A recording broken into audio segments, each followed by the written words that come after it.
morning, viewers. Yes, this is Wake Up Nigeria. My name is Princess Kessie, and I have with me today on the show. Now the Chris is here. Yes, and we have quite a lot coming in from Nigeria today. Quite a lot. And we've seen that what happened to our COVID-19 funds. They are dragging some people. Of course, they should come out and explain to Nigeria how these funds were actually utilized. And we are still talking about the dwindling economy, naira falling left and right, and of course, what our dear ex-president, this is something that has Nigerian Twitter gog since yesterday, and he did say that Africa, we are not supposed, the Western liberal democracy is not working for us. We should look for our own, maybe crazy or Afro democracy, something else to represent us, something we invent and understand, and something that will carry everybody along as well. Do you share his thought? These are some of the issues we'll be discussing later on the show today. And of course, our dear Pesiero, he is not ready. He's not ready to, for the bashing. He did say yesterday that the energy, they blame the whole failure on the energy of the Super Eagles. And I had a sport analyst yesterday that did say that the Super Eagles need to sit up as a matter of urgency. Don't forget that we're meeting South Africa next. And so if they don't sit up, you already know that the answer to that. Anyway, you're welcome to the show. We have quite a lot today, and I'm not going to ask you now. I'm going to ask you later. Hopefully, we have other people joining us on the show. But I'm going to be asking you later what you think of Obasanjo's statement, and if there's a way forward for African or Nigerians. Good morning once again, and we'll begin quickly. Let's head on to the papers because of time. We begin this morning with the Punch newspaper. Now, these are some of the stories we have coming from the Punch newspaper. The main headline here says Reps probe 447 billion COVID-19 spending, summon 83 MDAs. And the writer says lawmakers allege mismanagement of funds from 2020 to 2022, demand accountability. Panel planned 6-day grilling of MDA's chief account, finance and procurement officers. Now, all these stories on page 2 of the Punch newspaper. As well, we'll have a story here that says Obaseki's deputy joins governor race plans campaign. That story is on page 7 of the Punch newspaper. As well, we'll have a story here that says any suspends World Bank's arbitration on OPL. 245 disputes on page 20 of the Punch newspaper. Presidency fumes tackles Obasanjo over democracy comments. That story is on page 7 of the Punch newspaper. There's a story here as well that says Tinubu woes G20 investors. FAAC meets over multi-taxation. That story is on page 19 of the Punch newspaper. As well, we'll have a story here that says Onshu CG, court workers protest assembly list scenes. That story is on page 7 of the Punch newspaper. As well, we'll have a story here that says BRT users lament shortage of buses, long queues on page 4 and 5 of the Punch newspaper. As well, we'll have a story here that says Israel Hamas, women, children carry war burden. Families await hostages on page 3 of the Punch newspaper. These are all the stories we have coming from the Punch this morning. We have quite a lot there.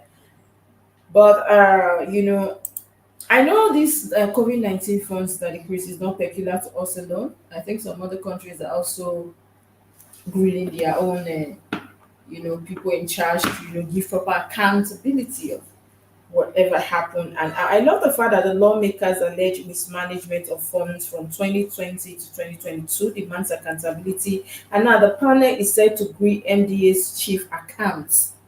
Now they are going direct to the accounts. Yes. What you have in your account, how did you come about this money, and so they will come and of course procurement officers as well. What and what did you buy? What and what did you procure? My fear is now that the lower house is working, what's happening at the upper house? Upper house. We pray we get some kind of result there. But I think it's quite encouraging, you know.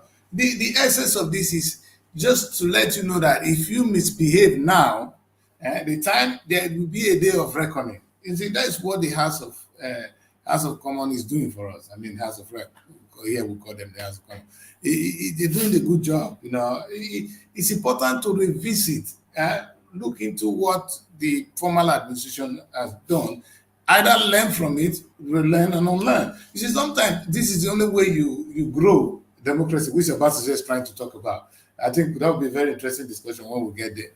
But the essence of democracy is to have these checks and balances. That's why we have different houses, some of them making laws, but also having the oversight duty of looking at what is happening in all aspects of the Nigerian state. And I think this is quite encouraging. Let them actually look into it. In fact, in the UK right now, they're reading that what Boris Johnson was saying before, you know, when he was prime minister. That is how important it is.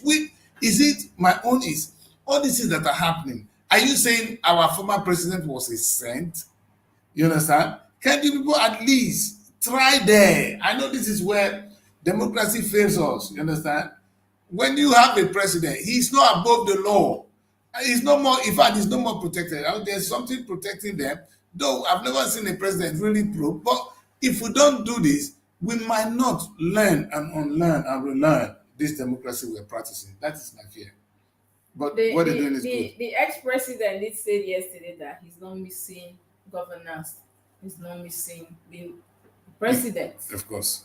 Of course. He's been there for 8 years, wasted.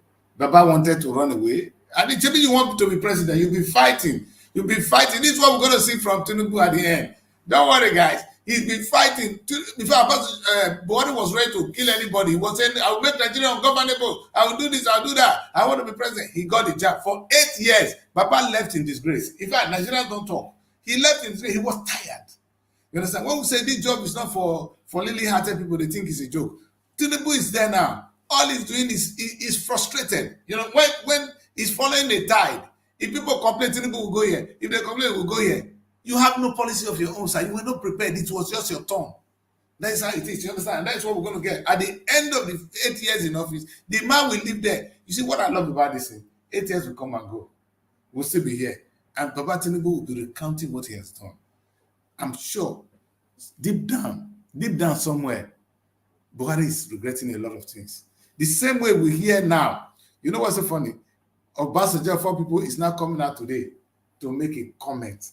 He's not happy. You understand? We're going to get to that news pretty soon. And of course, there's a story here as well that says that Tinubu woes G20 investors. FAAC meets over multiple taxation. Is he begging, seeking support? You know, and you can see the picture. They're pretty. You see, all these things. If African leaders, this is not the way to go. I think the only man that was attempting it would never allow to be our president. You understand? How can I be owing you? I'm sorry, I know the West won't like to hear this. How can I be owing you when you are owing me? Let me put it that way. In fact, the West owe us big time. The West owe us big time. When I say that without anything, because they came to Africa. In the past, they took us as slaves. They colonized us for so many years. And now, they say the small money we're borrowing from them, they were owing them. We're not owing them. They are actually owing us. You understand? So this whole rubbish, until Africans come together and say, hey, and they're not going to be able to do it as an individual country. Nigeria doesn't have the strength. They will just go and kick Tinubu out of there. You understand?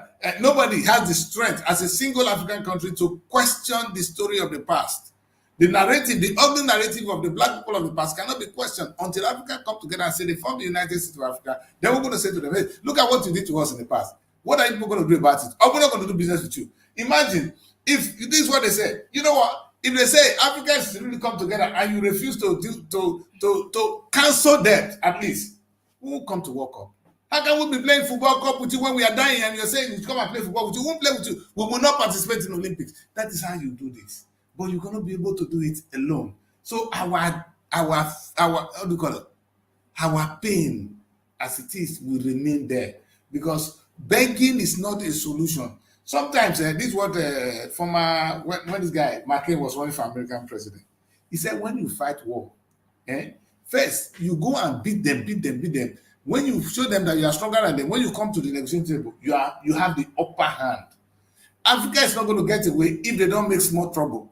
Then we'll go back to the table and say, at the end of the day, we'll go back and say, okay, the reason we are angry is because you took all this thing from us. Now we cannot pay this debt. And now you're not ready to settle the debt of the past. You are able to keep telling us this. You understand? So that is the way we do this. Africa does not owe the rest of the world. In fact, the way they came to Africa and had the magnificent African cake, we shouldn't be begging the rest of the world to help us. They owe us. And but there's a way we're going to present it to them. No, we fight now. But we'll present it as people who are deprived at the moment. We are deprived people. They are doing well. Africa is deprived. I'm sure the West know that until Africa is settled, they have a problem. Look at what's going on now. Africa will continue to cross the sea to Europe. You can't stop it. What they're doing here in UK, the people will continue to cross down here because people are running away from hunger. And there's a story, good, beautiful story in the Bible. I would say, I think the story with the lepers there. And they said, here, if they remain where they are, they're going to die anyway. You understand? But they said, if you go to the other place where there is food, where they are, they were in hunger. If they remain there, hunger will definitely kill them. So they decided, they now know that there's a place, the next village, there's food there. But if they're going there, there's likely that those people will come and kill them. There's some people who are out to kill them. What did they do? They decided to go there. Because if they remain here, they're going to die anyway. So why don't we take the risk? Go there. If they kill us, we're going to die anyway. You understand? That is where it is right now. People are deprived. We are in difficulties in Africa. We will continue to run. Worrying, begging, this. We need to find a way to beg the West. Not the beg. I don't like the word beg. To discuss with the West. To let them know that we are deprived. We are in trouble. If they don't help to solve our problem, we're coming after them. We have quite a lot of issues. Well, we're going to be discussing about Africa today, Pan-African movement and the way forward. Of course, not just the ex-president, we have other leaders as well who has actually been making the same call over the years. And this is what we're going to be discussing today. But just before we move away from Punch, Daddy Chris, there's one story here that says, Tribal has now joined the governorship race. The Edo State. And don't forget that there has been part also between him and his master. It's always the case. And this is, of course, because of this same race. I think the governor is saying we already have our candidate, so you can be a deputy and now want to come and. But that is what we've seen so far. Even the governors, they will leave there and go to Senate. Yeah, that's the funny thing. Don't be surprised that. And funny thing is that the governors, they always think they are superior. They are one superior being. You understand? Somebody served you as a deputy for some years. Hey, obviously he wants to be the governor. That is a natural thing to do. And if you actually want to build on your legacy, why not actually use your deputy? That is the thing I don't understand. They have some experience. It's not going to help you to cover up some of your shit as well. Or perhaps there will be continuity because he started with you and you guys must have worked together, and the things you could not complain, the deputy is in a better position to continue because most of the problem with Nigeria is we have disjointed projects. This government will come, he will say, this is what I want to do. When the other one come, we will cancel some of them and say, this is what I want to do. You understand? And the other one will come and say, this is what I want to do. So we are disjointed. So it's amount to waste of resources. Continuity, I'm not saying continuity of exchanging power, but continuity of a vision. Of course, not that we have a master plan. Because I didn't we have a master plan that this is where we want Nigeria to be in the next 10 years. And this is the plan to get there. A president don't just come and change the plan because it will be a road, you understand? In another 50 years, this is what we want to see. You understand? And this is the way we said we're going to get there. If we have that kind of plan, you now feed into the plan. You don't change the plan anyhow. Because what we'll do, you build this bridge today, tomorrow you go and build another bridge there. You go and build another bridge. This bridge are not joined. They are not joined together. So it becomes waste. That one will take you to Ajakuta. This other one will take you to somewhere. And at the end, nowhere to go from there. Thank you. You get to the ending or the extreme, you're just there and you have to start coming back. That's what happens when people don't plan. You understand? And that is happening to Nigerian governance. It's not, if I tell you the amount of resources Nigeria has wasted on projects that we're no more using, we cannot even use because they are not put together. You know, why would I do this if it's not going to connect with this? Why would I do this if we don't connect with this? We're using road as an example now. You understand? If I'm going to build schools, if Nigerian education today, this is what we say it should be in the next 50 years, then all plan will be jet towards that. You understand? Not when one government come, it change, another come, okay. And that happened because politics is playing here. You work with this man for some years, he want to be president. I was actually of the opinion, honestly, that Osibanjo should be our president because because he was there. They work together, you understand? In most of the things, he might not agree with all of them. So the few things he want to change, because he has his little input. The things that has worked and didn't work should have worked with him, you understand? And then the things we can then build on it, on that experience, because now Tinubu is here. Even the same government to look at the style. Hey, bring in rice because he want to bring in rice. He said let Nigeria breathe. Nigeria breathe. You stop subsidy, and you're not good enough to stop rice. These are the disjointed ideas we see in this administration so far. Anyway, we move on quickly to the next newspaper, and that will be the Daily Trust. Now, these are some of the issues we have coming from the Daily Trust today. We have quite a lot. I'm just going to take a few. And one of the main headline here says, Western democracy not working for Africa. Now, that's coming from your ex-president, Obasanjo. And the writer says, Nigerians gradually losing faith, says Atiku. No trust between leaders, followers, Fayemi. Politicians' attitude, the problem. That's coming from Lamido. Ex-president lacks moral ground to pontificate on democracy. This coming from CI. Maybe it's from the state of government, eh? Okay. It's coming from CISLAS. That's a good debate. Yes. This is very interesting. Like I said yesterday, Daddy Chris, we've been seeing punching left and right on X, on everywhere on social media. It's been a go. And a lot of analysts, a lot of experts, a lot of professors actually coming. Some are debunking, some are applauding the ex-presidents. And they have their own reasons as well. But I don't also believe that because you feel like, I think as an elder statesman, he has the right to speak. Even though it's in his time, these are some of the things he should have done. Maybe he did. We can't recall everything he actually did. But I'm thinking that we should give the man the benefit of the doubt. He's an elder statesman. Oh, well, Obasanjo have the right to. Obasanjo is a father of the nation. I know I don't like him that much because of what he did to Fela. I know he doesn't want to remember that. Baba, the only reason I don't like you, let me bring his Baba face. The only reason we don't like you, Baba, is what you did in those days when you were in junta. I wish you can appeal to that family because he really did a lot of damage there. All right. So that being said, you've been, we'll give you benefit of that. You've repented, I assume, and you have a right to make important debate like this. This is what we're saying. Princess, the check on democracy. The beauty of democracy is people like this now saying things and the current government begins to shake.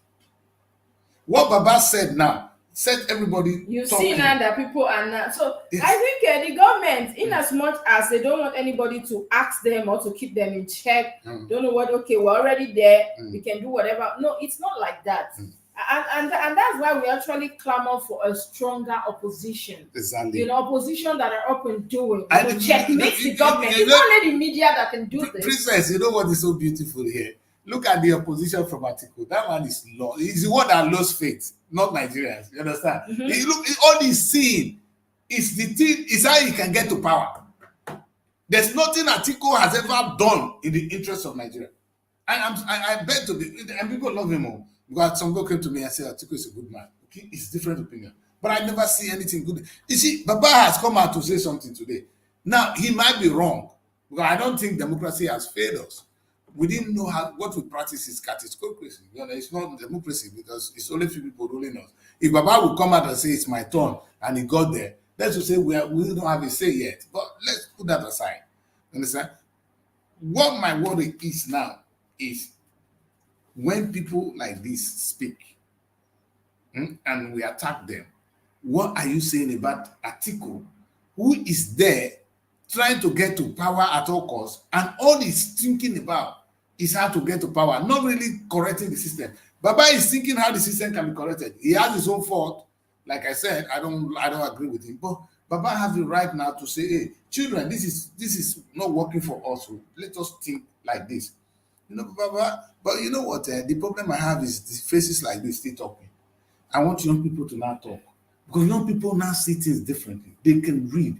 What Baba cannot read, young people are checking it online in a matter of seconds. If I want to do certain things now, I'm happy you call your younger sister this morning to do something. Princess, we are going to slowly, we are almost getting out of touch. To talk of Baba, what does Baba know? Old books is what you're reading. Baba, there is a new covenant. There's a new system of government that can work with young people. They are the one we need to bring in. They should relearn what you have done and come up with something new. But is it true that democracy is really not working for Africa? The answer is yes. And this is something we'll discuss later, Daddy Chris. So I Should want we you leave to that later? quote that Okay, talk. all right. And then there's a story here that says, "No trust between leaders, followers, far me." How do you expect us to trust you? Is it fire me? Yes. Is it fire me or fire me? Okay, fire me. It's Fayemi Oh my God. of Ekiti State, if I am correct. Yes. I don't understand. Where is the trust coming from? We've been hearing this over the years, and I don't think Nigerians are willing. We've lost all faith, like Atiku said, even though I don't stand in gap in line with Atiku, because that is all. He's speaking for himself. He's not actually speaking for us. Yes. Because if you really want to, better us or the country, you won't be here fighting for one power. You will do things to make sure that the country is okay. We all move forward. Yes. And then there's a story here as well that says, Somolu under fire over 118 million naira vegetables, Tinubu's hot rates. And that story is on page 24 of the Daily Trust newspaper. As well, we'll have a story here that says 110 million Nigerian children at risk of climate change. This is coming from UNICEF, and that story is on page 4 of the Daily Trust newspaper. Why Niger withdrew MNJTF troops from border with Nigeria. That story is on page 6 of the Daily Trust newspaper. There's a story here that says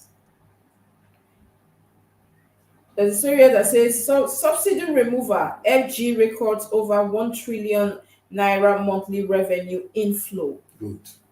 That story is on page 29 of the Daily Trust newspaper. And yet we're broke. We don't have money. Mm-hmm. You I'm understand? coming to that. Plot to remove me targeted at Kwankwaso's vision, Kanu governor. Yes. And that story is on page 19 as well of the Daily Trust newspaper. These are some of the stories we can take from the Daily Trust. And I saw a story here that is quite catchy. Subsidy remover, FG records over 1 trillion naira, monthly revenue inflow. Yes. How good is this? Yeah. Because that is what we're saying, you understand? But the problem is this, you understand? The problem is, what are they using this money to do?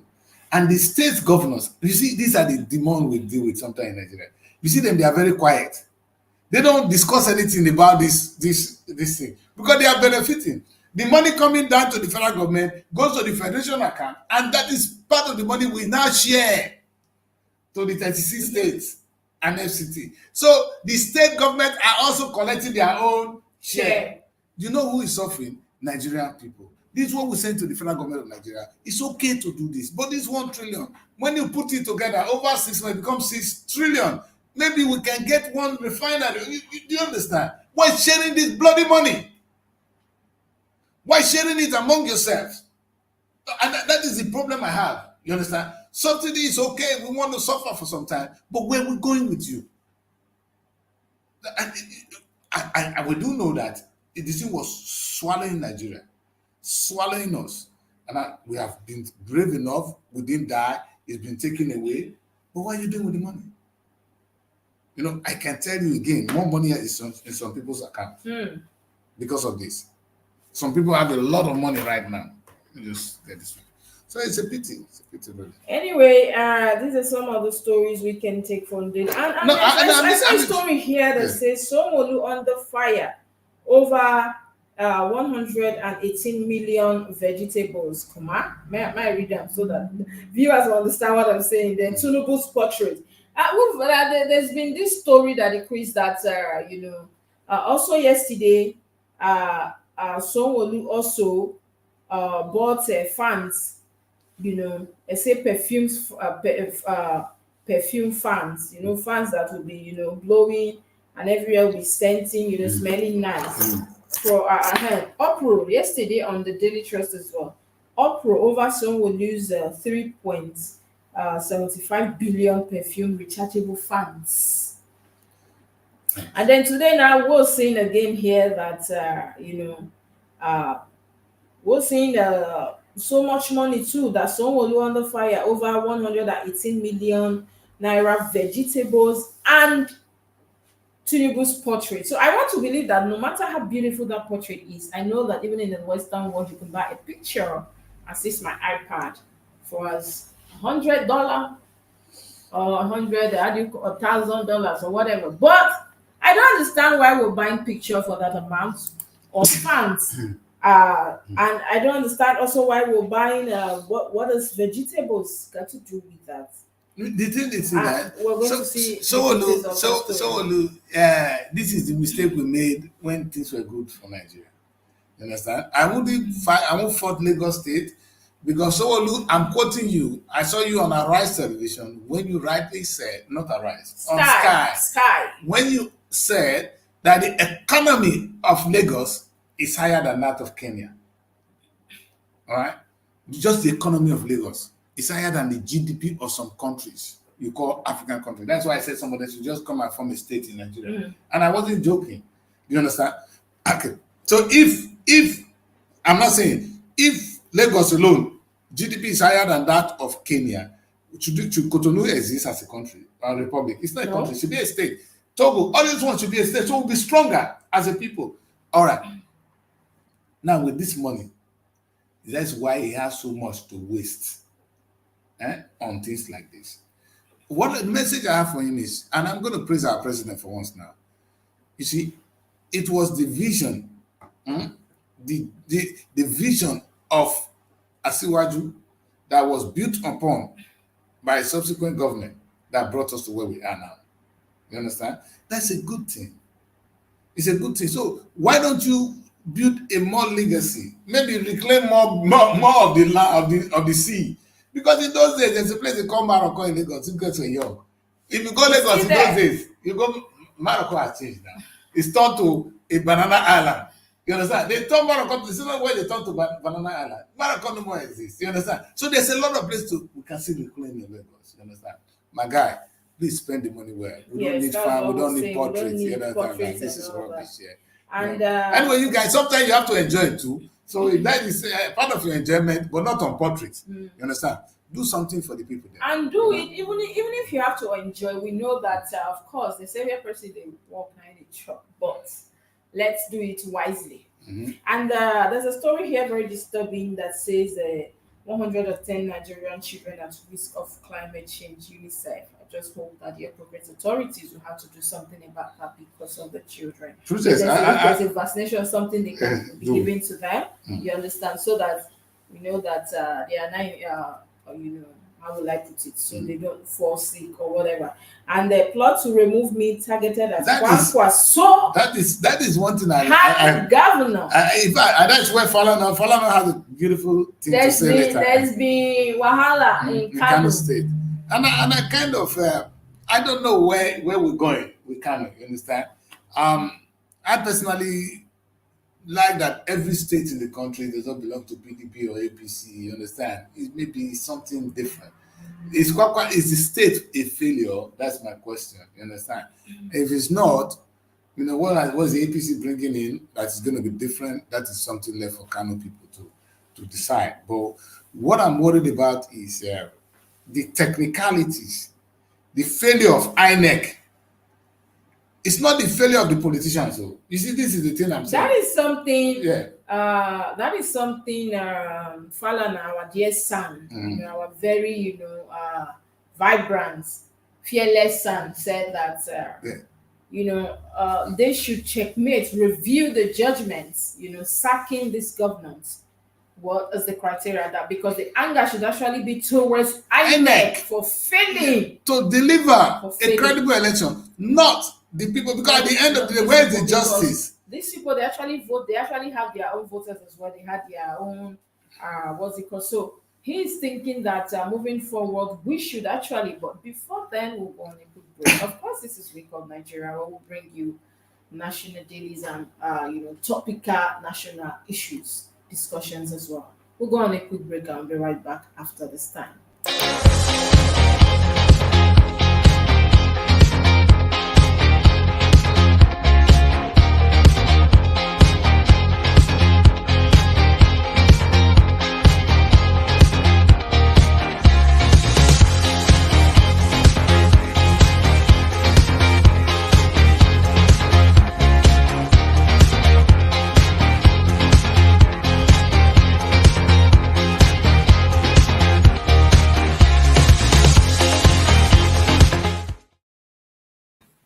Hello, viewers. You're welcome back from that quick break. Yes, this is Wake Up Nigeria. We're still on the newspaper review. So we're just saying something about what the Sun said, the senior son of Nigeria, saying that this shuffling or removing of the tribunal judgment of removing some of these governors because of electoral issues.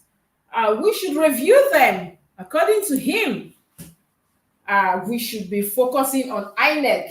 They are the real problems we have, not the the governors, the electorate, but INEC. And then he said that moving forward, we should have a system of making sure that every election cases or issues are resolved before people coming into swearing in and all that, taking the oath of office. Yeah, we don't expect INEC to be perfect. We give them benefit of that, but don't you think this is really bit a shame? You understand? It means the system is not working. Because why swearing somebody that actually have a case or that didn't win an election? You understand? And but what you'd be surprised is the amount of technical issue rubbish that is making them to drop these people is unbelievable and annoying. It's not something you really want to talk about. You understand? And that is the problem I have with issues like this. Now, look, if you look at the Kano State judgment, the whole story is on the issue of technicalities. So they're not faulting anything, they're discrediting a particular set of votes. You understand? Which any court will listen to. But what was INEC doing? And that Falana today. Yes, okay. The question is, if INEC could not announce that before, maybe if there's an inconclusive result, we will say, okay, we're still waiting for the result. But INEC has officially declared a winner. Somebody has been sworn in, and today you are coming to tell us that no more is my governor. And that is why he is furious, Falana, the son. We can't keep having this in a country that is insane. And that is why we're not moving forward. They use so much time in dragging, going to court, and we already know what the outcome will be, especially when you have a particular set of people in power, or you have a particular party in power. So we already know that apparently on 90%, 80% assurance that this will turn out in the favor of the ruling party. The question is that was where I was going to come in. This man is not crying that this attack on him is an attack on Kwakwasu. Yes. And how am I sure it is not so? If it's a state won by APC, how you there now to go? I want to see any governor of APC being removed because because of technicalities. Do you understand? It will happen in our time. Look at what happened in Delta State. Do you know all the APC boys that went to court again? Because the lower court cancelled many elections. You understand? Even that of our senator, Dafinone. But later, they all went to court in Lagos and they won. Victory came back for them. And I don't know where they are. I don't go by. Not that I agree with some of these things, Not that I agree with the people they were changing hands with. But hey, you understand? Is there justice for someone like the Kano State governor? That's a big question. You understand? If there isn't, like Falana is saying, maybe we should then resolve all this and actually, in the process of learning and unlearning and relearning, actually put the blame on the right place, which is INEC, and so that INEC will sit up and do the right thing in the next election. We're not even thinking about now. What system are we preparing for tomorrow? I think that is a very important thing to consider always.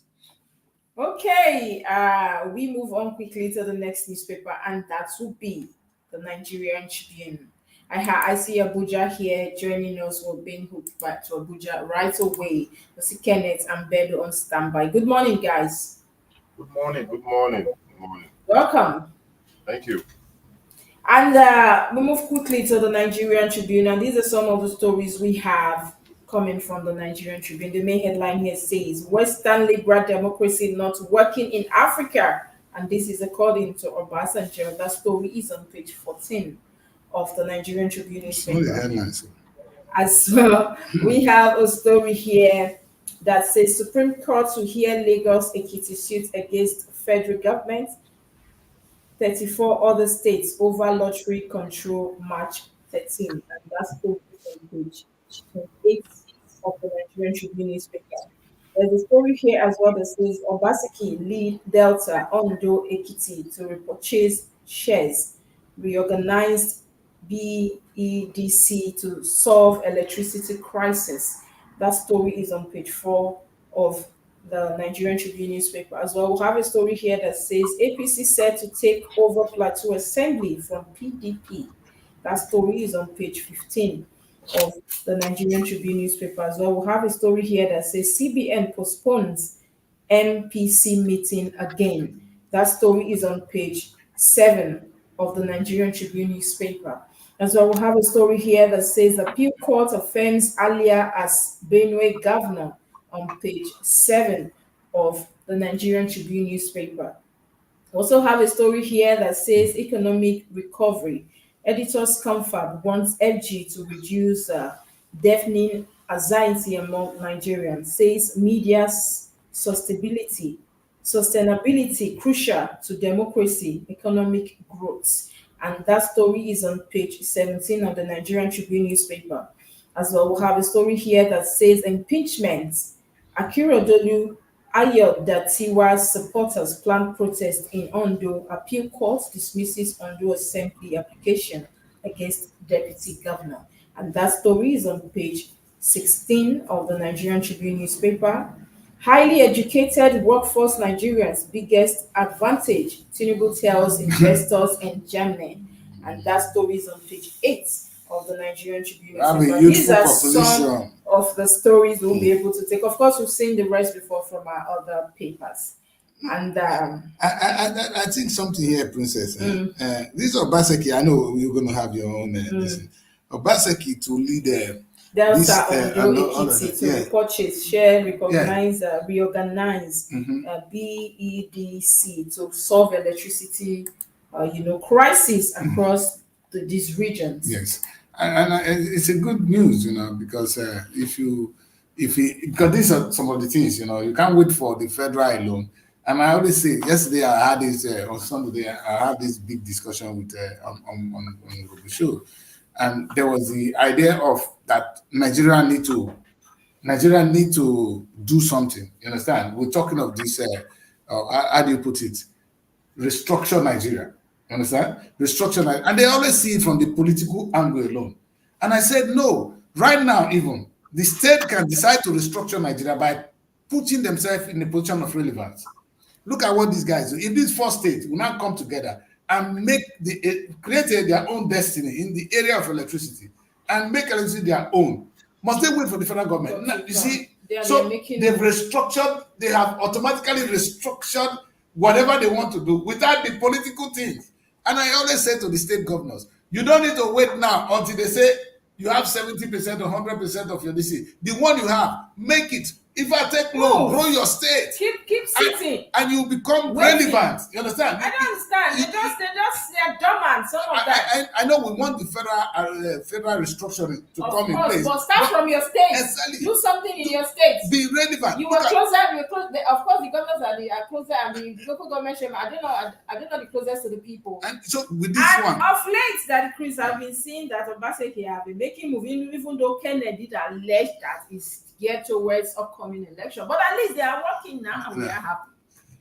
Listen, I always say one word: if you can pretend, then what? You can be good. That's my policy. You understand? People should learn to. Our politicians, that they don't pretend at all, put us in a more dangerous thing. They should be afraid. They should be. Here in the UK, you see the politicians, they don't do the right thing. They go behind, they do their shit. Do your shit inside. Before I came out on this TV show this morning, I made sure I tried to look good so that, you understand? This is what we do. If I remove everything, maybe there's one dirty thing under my trouser. Did I show it? No. So that's what we do. We put out the best. So let them put out the best. Your best is what the society needs. We know you're not perfect. Just give us the best. All right? And that is a very important thing to look at this morning. And yes. I really think I want to use the actions of the state governor, of the states coming together to plan things, to take over things. That this is restructuring we cannot do ahead of the main restructuring. Because by the time you do that well, it's an automatic restructured state. If my state, Delta State, with all the money is earning, can take a bold step, take a loan, begin to turn Delta State into an industrial site. You understand? Begin to, in fact, there's a word the man used to me. He said he's going to turn Delta State into a construction site. A construction site. If you do that, the federal government will be watching what is going on. And just imagine everybody doing that across the states. That means Nigeria is automatically restructured. In fact, the federal government even keeping the money, will be asking themselves, what am I doing? You see, why are we even waiting only for the money that is coming? Because the only reason we are fighting for restructuring is all those fools still waiting for money to come from the federal. If they look into what they have, you have a state you are governing, you definitely can make money. And when that thing begins to come, so maybe we restructure our mindset as governors, as sectional part of the country, so that can work first. Obaseki has done well here for me, and this news should be the headline, not the rubbish they put out there. It should be the headline of this newspaper for me. Anyway, there's a story here that says highly educated workforce Nigerians' biggest advantage. Tinubu tells investors in Germany. Kenneth, your dear president in Germany. Well, like you said, he's a dear president, and of course, we believe in his policies. For me, that is, I don't know why you're laughing. I'm laughing. He's talking about why you concerned about my laugh? Just. No, for me, it's a nice one, and this is a reflection of where the policy of the federal government, of course, is heading to. Exactly. And for me, I think it's a good one. If Tinubu fail to appoint you as a communication officer, he has lost. Honestly, in fact, Tinubu, are you seeing this young man? In fact, he should not be working for Srtv. What a big mistake! You lose him. Anyway, can I say, let us hear from you. But if you look at this is a presentation to the German chancellor, and he's saying that Nigerian highly educated workforce is Nigeria's biggest advantage. We're educated, but for me, I always ask a question: what are we really educated on? You understand? We have a workforce that is educated certificately. But when it comes to some technical skills, we end up bringing expert people. No, correct. That's your Baba. I wanted to remind you, your Baba talking how educated you are. You go to the same Germany and bring Julius Becker to construct your roads. And you clap for governors. That is the problem, sir. Yeah? The fundamental issue, I think, lies in Nigerians' ability to retain the very important people we need in the workforce. Most times you look at the Canadian visa, the visa scheme, the American lottery visa scheme, the way the UK, recruits the best of the best from Nigeria. So for me, if he is going to say we have a highly educated workforce, then the ministry that are in charge of returning Nigerians back in Nigeria, probably orientation, foreign affairs, should also look into these schemes that come to Nigeria to If exploit this old Nigeria. man, wait, if Baba is in touch, is it not out of place to say that our comparative advantage with Germany is workforce? Educated We workforce. have the workforce, sir. In Europe, sir, If you say we have a remind you, huge sir, in population, Europe, listen, there is a falling population of young people. that is a language, a youthful population, because they don't have here. That's one of our comparative advantage. You see, we don't have highly skilled people more than them. Very highly skilled ones. I'm telling you.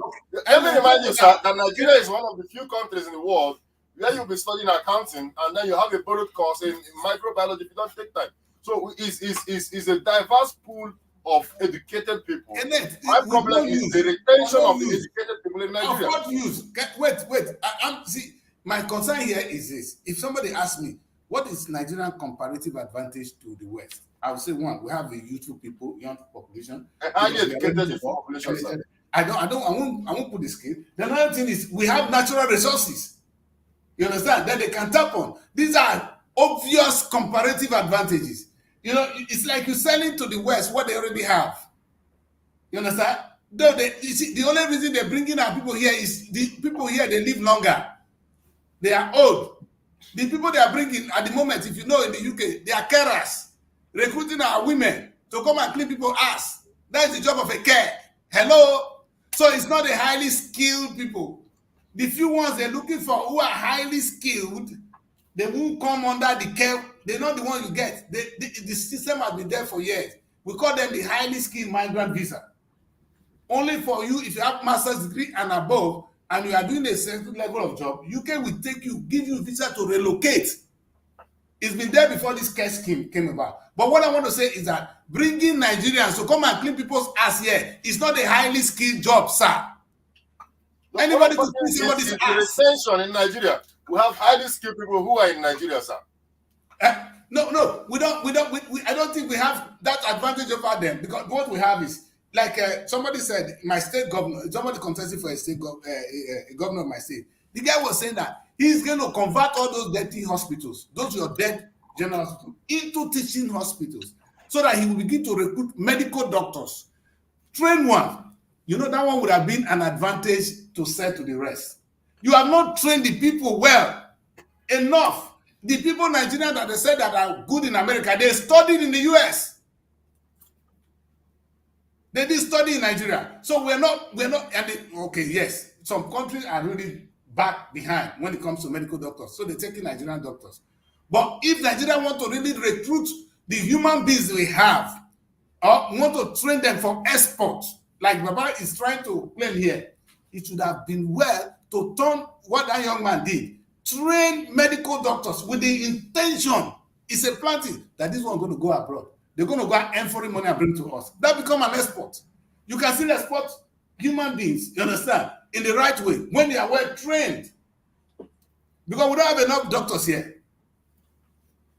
We don't. The ones here, I was in the hospital yesterday. My doctor is a Chinese man. The one that attended to me yesterday. If you go to the whole of my GP right now, you only see one Englishman there, not one. Why are there not so many Nigerians there? Kenneth, in this country where I live now, Indians, they own all the post offices. They are the accountants. If you see all the account firms, you see 90% Indians. All the GPs, Indians. Where are the Nigerians that are trained that are not here? And you're going to talk, that's your advantage? Where? No, I'm talking of United Kingdom. The president, let me remind you that the president was actually, he was speaking to investors. That if you come into Nigeria to invest, we have highly skilled workforce that you can tap into. In other words, if you come to Nigeria to invest, you have enough of laborers. No, very skilled. They are not skilled workers, Kenneth. The skill is wrong language. You have a lot of, just the way we are laborers, the way they use us as slaves, that's the way we are. Until we train our people to a level where we can talk. And Kenneth, this is, whether we like it or not, I'm saying now, they open visa to Nigerians. It is who they are. carers. Have you ever heard the new scheme? Go on any social media now. You see people, do you want to go to abroad for do care work?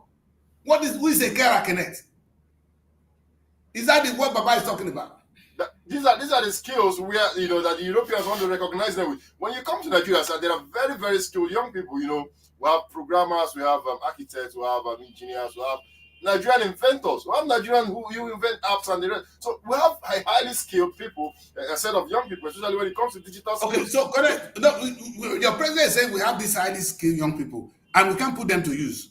It's the investors that are going to put them to use. That is a problem. That is a fundamental problem we have in Nigeria, sir. When we spend a lot of our time importing things. So the problem is even start from the producers as well within the local space. No, it's not start from your president. To give the access. Wait, Kenneth, it's not from your president understanding. The foreign guys are coming. Kenneth, I think the problem starts from your president now being able to say that we have highly skilled people. So you have highly skilled people, you have the resources, you cannot use them. And you borrow money. Now they just report that it's a problem. It's a problem that has been in existence. Even from the PDP regime, sir. It has been a problem in existence. And we are trying to solve it as a party, with a comprehensive package to bring in investors, encourage local production. But I'm thinking of Nigeria as a country now. I'm not thinking of your party. Because my worry is this, and I respect the president for actually identifying that we have skilled people. Wow. If it is true, that if I argue, I don't agree with him, but if it is true, that's why I asked the question, what is happening in the UK? And if it is true, why is he not putting those people to good use? It is a multifaceted approach.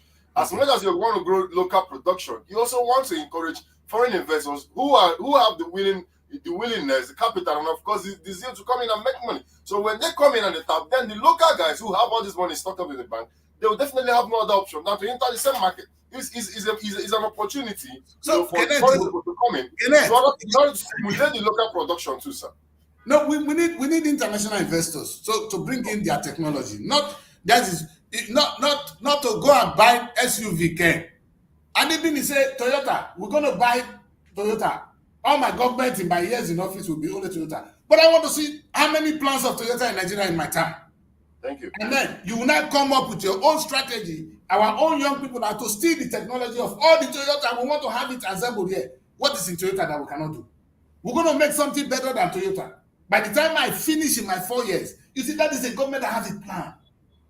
Instead, you bought SUV, you are begging more to come. My governor, Kenneth, I can't end up saying it. He's very proud that his first contract he gave it to Julius Berger. Go ahead. And if Julius Berger, you know that we're going to plan so that if give Toyota to Julius Berger is good. In the next 3 years, we're going to make sure whatever Julius Berger knows, that my young people know it. You understand? So next time, I will be using my direct labor. Because let us say have a direct labor. You understand? To learn from these people now and use it for us. Connect all we do, the next government will come, it will beg foreign expatriates. And now you say you have experts. When you're bringing expatriates. Anyway, we move on to another story here. Bello, what's happening in Plateau State, Bello? We see that there's been, this is some protest, parts also between the APC, of course, with the PDPs and other parties as well. Now, there's a story here that says APC set to take over Plateau Assembly from PDP. Thank you very much. When you look at what is happening in Plateau State... can you speak up so we can get to hear you very well? When you look at... Can you hear me now? Better. Yes. When you look at what is happening in Plateau State, you'll find out that it's a party affair. And let me be honest with you, the two governorship candidates are very, very good and experienced people. When you see them one-on-one, I was fortunate to see the two of them. But what is happening to the current governor of Plateau State has to do an internal affair, which has to do with party politics. Because I was so much disappointed with the governor, even when the Supreme Court asked him not to terminate the appointment of the local government chairman, which he feels they are not from his party, not to take them away. But he went ahead and and remove all the 18 local government chairmen of the party. That is one of Which governor is that? Is it the the one in PDP? Plateau State. I think we are talking about Plateau State here. Yes, which of Yeah, them? the Yes, one, so the we're one, looking at the the one in Plateau. current one that has been sacked is the PDP, but he's still in office. Yes, What is it's the that? same person I'm talking about. Governor Okay. Caleb Mufwan is from PDP. He went ahead and sacked all the 18 local government chairmen which were duly elected by the people. So what do you expect from the party which cannot even conduct its congress?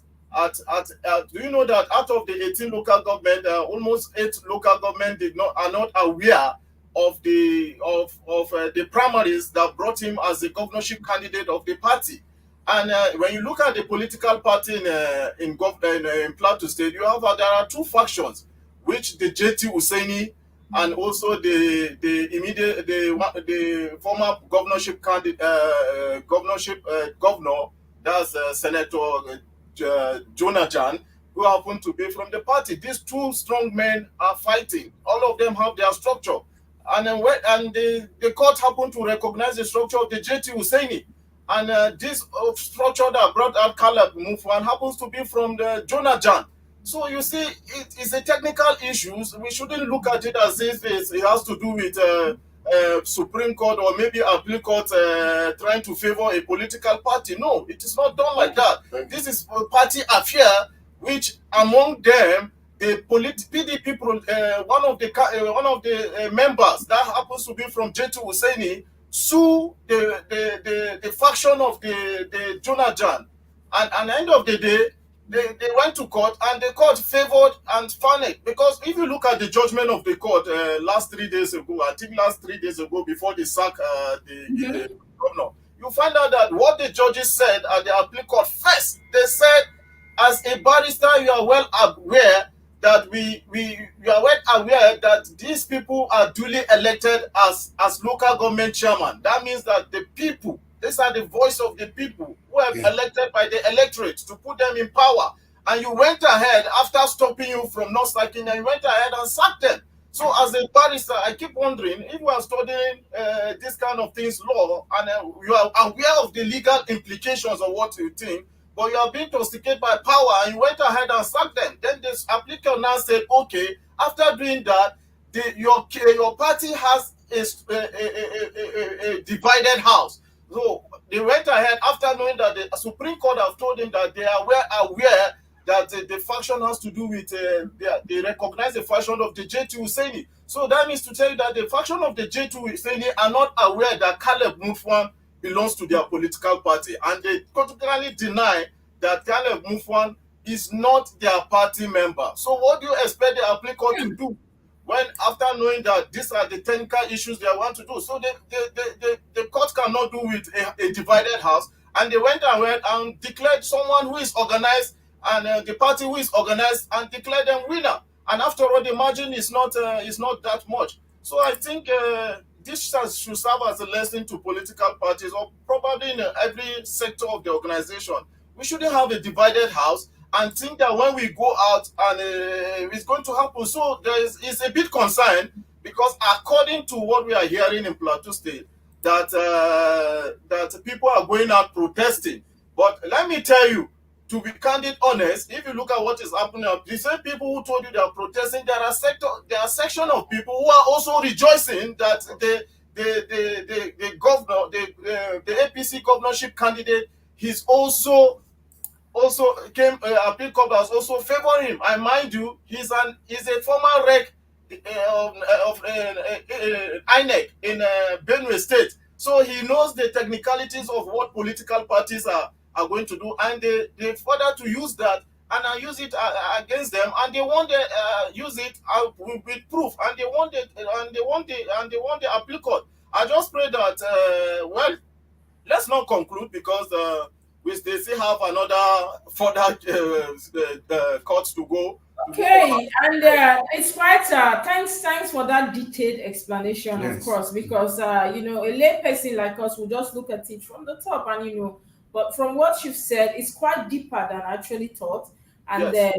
because Falana did say this morning there was a call by Falana that the judges, these cases we've seen recently of sacking of the governors should be reviewed. According to him, we're not supposed to be having these issues at this point, but we're supposed to be, INEC is actually the major problem we have as a people, as a nation. Sorry, I have a question based on what he analyzed. And I'm going to throw this to the House. Does the governor have the right rights to sack I was going to ask, an elected local government chairman? chairman? Do they have that? I mean, sometimes the constitution is smart. Kenneth, I've said over time, even my guest, some other guests I brought here on my own show said that because they are unpicked. And then because maybe he felt. Unpicked is different. No, by law, you don't, even if you have. No, by law, you are not supposed to. By law, it is not supposed to be, but there are steps for the State House of Assembly to sack them, especially when there is issues of gross misconduct and financial misappropriations. So most times, when the governor is already in charge of the State Assembly, like you could see in Rivers State, at the time he has submitted names, for the sack of these elected officials, it becomes easy for the governor to do that just by waking up and giving an order. It's more like I say, I'm going to sack you, and then once the case is resolved in the State of Assembly, because the governor owns the structure in the State House, it's just assented to, and they are sacked, and then you have caretaker committee that come and take over. That is if they are even elected in the first place. But over the country, we have more of caretaker committees because it's easier for the government. Because normally when they use the State of Assembly to remove the elected ones, sometimes there are lingering cases in court where they have to battle off and on, and the governors cannot access the cash, the allocation, because that is where the eyes are always when it comes to local government. Their eyes is always on the money. So when the chairman leave, those that are smart enough will now use court cases to hook down the money, until it is proven that they were duly removed. So God started the city governors flood those places with caretaker committee. But if they have the power, constitutionally no, but politically through the they can go through the House. They can manipulate. I hear you, Ken. You're right. Anyway, that was actually a detailed explanation. But it cannot, because what I'm surprised is they now use it. If you see, this is where it cannot work. I can use that there's misappropriation of fund in this thing. I want that. That would be one local government chairman. But to take all of them down, where on earth? Where are you going to defend that? In which law court? Are you going to say that all the duly elected local government chairman have there's a technical issue that's making you to drop them? Hallelujah. Only in Nigeria. If you look at this issue, even in the State House of Assembly in Plateau State, when you look at it, the PDP and the APC, I think maybe a 60 to 40% State House of Assembly members. When you look at it, you find out that even some of the PDP members are not actually behind the governor, even sacking the local government chairman. They were hardly, because when you look at the law, actually, according to what Kenneth said, that except is that if there is misappropriation of fund, and which he accused them of that, but the House sit down and saw that there was not anything relating to that. But because the speaker is a PDP man, they went ahead and did it. And they sacked all of them without even them knowing. And those local government chairman which you sacked actually went to court and they won the case. And then the court asks you to reinstate them back to their normal position, but because you feel you have the political power and the will. And what is so concerning is because you are a lawyer. And how can a lawyer and the law allow you to even give caretaker? You didn't appoint caretaker. You went ahead and gave out local government chairman directly to them without having even a caretaker. So you felt that because you are in a seat of position, you feel that you can just do what you want to do. And that's why we have to be very, very careful with the kind of advisors we appoint as special advisors. Exactly. But even as a leader, what is surprising me is Caleb Mufwang, which happened to be the sacked governor of Plateau State now, he was the local government chairman of his local government. So there was something that he did that the current Minister of Labour, Employment and Labour, the Barrister Simon Lalong, he did something and the man actually sacked him. So that was what took Caleb Mufwang to PDP. It was because he was projected to see that he's going to contest under the platform of APC. But there is something he did in his local government which was suspected. and they got the present minister of labor and employment happened to sack him. So that shows that he doesn't even have confidence in his leadership. But that Nigerians, we are so religious that we can use religious. Some of our political leaders can feel they can use the religious thing we have, and they can use it to deceive people without following the law. Against the And people. that is what is killing us in Africa. We just feel that this religious mentality, now they kill all of us for this country. So you see, using religion to get the sympathy or the mindset of people is not done anywhere. You have to follow the legal process. So if you are being accused of misappropriation of funds when you are a local government chairman, and now you are using the same thing they accuse you because you feel that the APC APC is the APC local government chairman that are there using what they accuse you when you are a single person to use it to accuse every 18 local government chairman without sparing even one person. It's not done anywhere.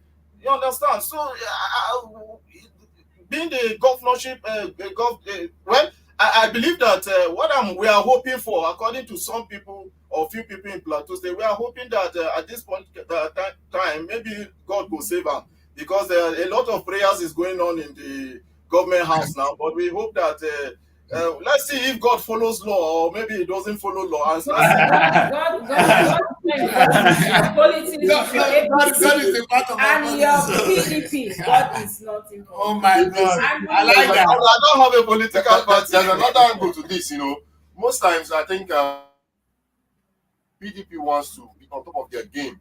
Looking at what has been happening so far in appeal court and tribunal cases so far, I think the PDP is due time they set up, a legal framework that brings training to aspirants. Even when they know these things, you need to remind them that there are electoral laws, and if you think you are so smart, we might be able to use power. But they have special advisors on legal issues. These special advisors are more like their boys, so they don't even.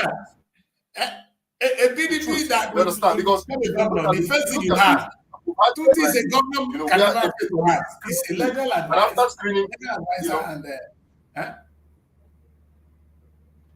what I'm saying is that we've had cases where a committee will screen, candidates, and they'll just give them the pass mark, even when they have challenges that could be used on, to use these technicalities to win them out at the court. And most times when they use their power to get in there, they go to court and they say that the court is not the place for emotions. So that means when you say special advisor, what do you expect from a special advisor? Yesterday I was in a car coming to office. I found out that a special advisor of a governor of a state is actually staying in Abuja. So what is he advising? And when you are talking about special advisors in some state are submissive to the secretary to the government. So who is he advising? And the ones who are very the government to the governors in power, these are people who feel that they can control things due to their personal selfish interest. They are not advising based on what the people of the policy. They are advising based on what they want to put their people. So whosoever advised Caleb Mufwanda as the governor of this thing is doing it because he wants some of his people to control the local government, which they have put him there, which they have put them there, and at the end of the day, it's now the same thing that are using against him. So I think when it comes to that side of the story, I think, like you said, the PDP in Plateau State, the house is really, really divided, and that is what the court use it against them. And well, like I said earlier on, I pray that the prayers, I pray that the Almighty God they are looking up to will definitely save them at the Supreme Court. And I'm quite surprised that the governor, being a lawyer, is supposed to have Yes. know what the law is. Anyway, we'll move quickly to the next newspaper, and that will be the Guardian newspaper. These are some of the stories we have, and the big story here says government considers new MPC members as a sensitive rocks economy, and you can see the picture story there that is saying food inflation 31.5%, inflation rate 27.33%, exchange rate black market we're talking about 1,130 per dollar.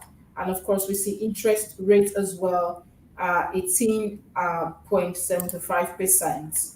And there's another story here that says Nigerian loses 1.4 trillion yearly to contract scams and institutions affirms. That story is on page 5 of the Guardian newspaper. As well, we have a story here that says protesters storm PDP secretariat, demand resignation of National Working Committee members. That story is on page 3 of the Guardian newspaper. We also, there's a story here that says why democracy is not working for Africa by Obasanjo. And there's a story here that says 65-year-old landlord backs life imprisonment for sexual assault. And that story is on page 5 of the Guardian newspaper. There's a story here that says beyond the euphoria of P and ID court case verdict. That story is on page 12 of the Guardian newspaper. As well, we'll have a story here that says 4.2 million Nigeria folks are securing the bag from yearning their stories online. By 2025, that number would be almost 7 million. These are some of the stories. Of course, we've seen the rest stories from our previous papers, and these are some of the stories we have coming from the Guardian newspaper. There's a story here that actually caught my attention. There's a story here that says 4.2 million Nigeria folks are securing the bag from yearning their stories online. By 2025, that number will be almost 7 million. It's quite amazing, Kenneth. Let's look at the fact that a lot of people don't know what to do with social media. A lot of people go there and start pressing from morning till night. Why some actually others securing the bags, they're actually making money doing content, telling their stories, and their stories are not part of content people are now researching and all that. And but quite often, Kenneth, we see people also, and there's a call also. We saw that news recently that social media should be censored stories going there. But we see that a lot of people. Do you think looking about? I'm looking at it from the economy now because if you see this Vanguard, this Guardian now, look at the rates here, the inflation rates here, exchange rate, interest rate, food inflation, and of course, we know that the NPC meeting did not hold as promised. I'm going to get to that story on the next paper before sport. But let's look at it from the economy aspect now, where a lot of Nigerians are now securing the bags online, Kenneth. Well, it's a nice one. Not naturally, that was what I was saying. That we have a lot of skilled Nigerians. People are working up through the freelancing sites, Upwork, Fiverr, Trailer, and the rest of them. We have millions of young Nigerians who earn money online. But for me, when it comes to Nigerians, getting money online and making money through a lot of means, not just content creation. We have IT support. We have virtual assistants skills. We have people who work remotely, even as accountants, as auditors, graphic designers, and the rest. But for me, there also needs to be a framework to determine what are we really showing to the world when it comes to young Nigerian skills, especially in the aspect of content creation.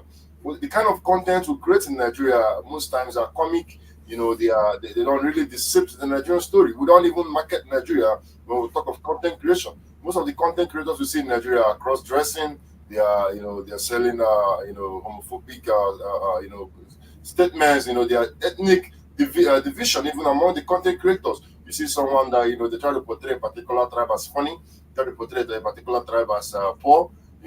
Most times you see some content creators who are not even Muslim. They want to create Islamic content. So for me, the social media view will always be needed because wherever there is a chance to make money, there should also be some guidelines to how it is done so that people don't abuse. Because whatever is not stated can highly be abused. So for me, when you talk about the economy, it's a positive sign, and of course, you want to relate that to the policy of the New Hope agenda, where we have, in fact, going on 3 million young Nigerian youth that the federal government is going to be training on soft skills. And for the first time, it's going to be. I think it can be done because nobody's paying anybody for it. When you start saying Empower, we want to pay you 25,000 naira, and we want to pay you 40,000. Of course, you see those that don't need it, they want to be here. But in this case, what you really be saying is just register online. Will assign you to a trainer, We're not going to pay you for it, but you learn, and then we'll support you and help you get jobs and the rest. It's going to work, but at the same time, Princess, what we are actually using is imported technology when it comes to making this money. Nigerians don't owe the Upwork, Nigerians don't owe the Fiverr, Nigerians don't owe marketplaces where you can assess people in digital skills. And this is a chance the federal government is missing. If we have a pool, a kind of a website where job employers can log in, and then they can see young Nigerians that have skills and they can employ them directly, and the federal government is taxing, I think they're going to be making a lot of money.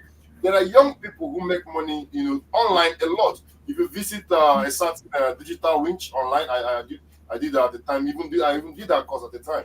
We have you see young Nigerians who in the community who are working full time, earning $800, $1,000+ as visual assistant. Booking flights, Airbnb reservation for. So it is a skill that has been there. I think the report is just trying to bring it into forefront. But even when you're talking about 4.2 million people, Princess is a country of 230 something million people. So it's even a drop in the ocean. So it means Nigerians need to also, the government needs to now come in fully and bring up that as an opportunity for people to start getting employed. Remember, when it comes to digital skills, you might understand that everything you've learned in your school is almost not essential. When it comes to programming, you have people who are coming from finance training. You have people who have training in business administration, and then they're becoming full-time web developers. They're becoming full-time back-end developers, PHP, HTML, CSS, and the rest. So it's an opportunity for Nigeria to tap in. For me, 4.2 million is nothing to celebrate. Anybody celebrating it is more looking at the bigger picture. India has over 17 million people who work freelance online, and that is where they get a major cash of forex coming in. These 4.2 million people, even if they were to be earning $100 a month, is about $42 million coming directly from this. So it's a pool that the federal government is not looking at. Is doing that. So we want to encourage the young people. All right. And there's a story here as well that says Nigerian loses 1.4 trillion yearly to contract scams, institutions, affirms. Bello, where do we go from here? Well, Princess, it's obvious that Nigeria will definitely lose 1.3 million. When we always believe in, like we earlier said, we always believe in the foreign investors even more than what we have in our country. So, what do you expect from a country which does not even have confidence in his own people, which are highly educated? And this I'm trying to bring our attention. You see, in Nigeria, we celebrate certificate more than even skills in our country, and that is very, very, very bad. You see someone who has the idea of maybe constructing road and other things, but when you bring him in a practical aspect of it, that person cannot actually do that. So it's expected. What the minister is saying there is highly right, and I think that we need to celebrate those who have experience and who have skills more than celebrating the certificate we have in our country, Nigeria. Then, But this is worrisome. you see the problem here is this. If you go to uni in the UK, I always want to bring in my experience here into most of our discussion. If you go to uni here and you have a certificate, it's not going to make you fit into any establishment. You see, what the industry does is they give you that experience and that work experience which you need. There's no where you come from a uni and you just fit into any company, especially since the companies are not even factioned into your curriculum. You understand? So when you come in, they now have to give you some orientation to fit in. But what the university does is give you the basics that will enable you to easily adapt to this your working environment. And that is exactly where we get it from. Without blaming the Nigerian system or the education, do we have the industries, let me put it that way, that can actually tap on these people? Because the young people, they will do well. Nigerians will do well. Could you guys talk about the cyberspace at the moment? Do you know how much Nigerians are now earning? And the global market, which is the internet, that is what I call the global market. Not whatever is okay. Not what the president, not the market the Nigerian government is going to open for us. There's a global market which is beyond the human control right now. You understand? I think the mistake they made was opening internet. The only reason Nigerian music is doing well is people they are selling on the internet. It's the internet that exposed the music. Now you download, you see what is good is good. You begin to dance to it, and in the end, they're doing very well. So the global market has opened a space for us. See, perhaps our new education system to be channeled more into training people that can create things that they will sell in the global market. You interview a young girl here who was telling you how she does this craft work. And she said her strength, her market is where? Social media. Do you understand? And when you are in the social media, like Kenneth Riley said, if you are skilled as a graphic designer, you get job around the world today. It's not only Nigeria. So training people today can never be a thing you get wrong by any government. That's why education with this young population, you understand? We see a youthful population. Now the curriculum of our school should be geared towards preparing them for the international market, the global market. And that global market is where? The internet. The internet. That's where we should be going. Okay, we'll move on quickly to the next newspaper, and that will be the Vanguard. I'm just going to take a few stories because we see quite a lot of them today. And the main headline here says on ease in financial markets as CBN's MPC meeting fails to hold. And some of the writers says it can aggravate economic uncertainty. Muda yourself. Better a new date rather than leave it hanging. This is coming from commercial partners. It would have kept it would keep investors guessing, and that's coming from Akinloye. Markets will assume policy directors of the MPC, and that's coming from Chizo. These are some of the writers, and all these stories are on the front cover, of course, page 5 as well of the Vanguard newspaper. There's a story here that says it is time for political reforms, and that's coming from Labour Party on page 8 of the Vanguard newspaper. As well, we'll have a story here that says 4 days after appeal court yet to release CTC of Kanu judgment. That is coming from NNPP, and that story is on page 13 of the Vanguard newspaper. As well, there's a story here that says Tinubu to German investors. Nigeria has ingredients to become modern economy. That story is on page 25 of the Vanguard newspaper. And of course, there's a story, okay, we've seen the rest stories before, and on the spot decks of Vanguard, there's a story here that says we are stuck with Pesero NFF members confessors. We'll deal with that when it comes to sex. And that story is on page 31. So there's a story here. Kenneth, I think the Labour Party is now reforming political reforms so that they will have energy for you people now, and they'll come out. You know what will happen when they are finally done. You know what will happen to you and your party, right? Okay. Well, you see, I think with Labour Party is a case of charity begins at home, unless they are hypocrites. You want to reform a party, or you want to reform electoral laws in the country, you first of all need to start reforming your party and the way the party has been operating. Well, the governor in Abia State is a Labour Party governor. Kudos for the 1 or 2 cosmetic roads he has been building in Aba. But what we're asking is this: why is he still taking time in electing constitutionally, approved local government chairman? He's still working with a caretaker committee.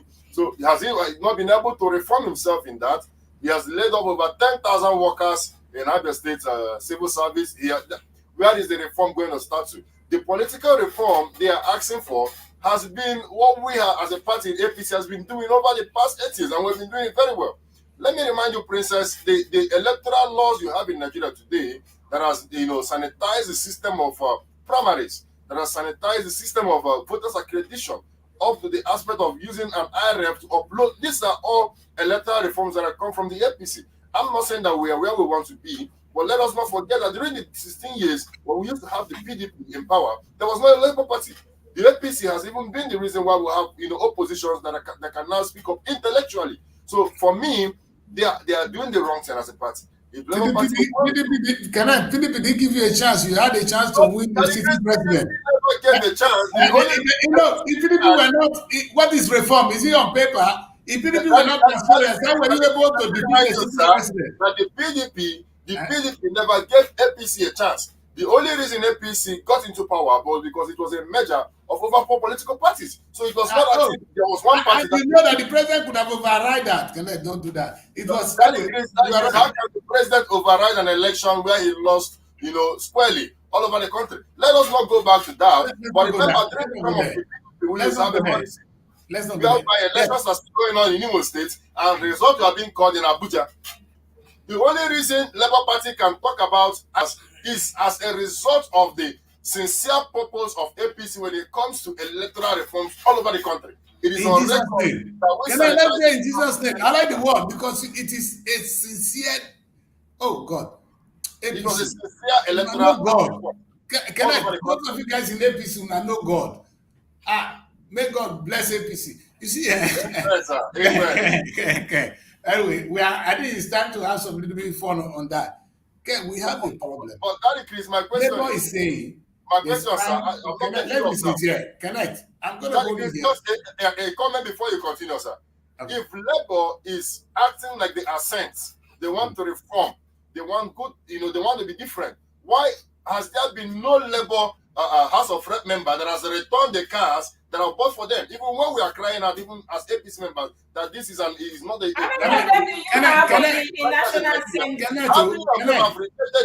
You are talking of individuals now, not a party. I'm not going to go into individuals. Individuals that make up a party, sir.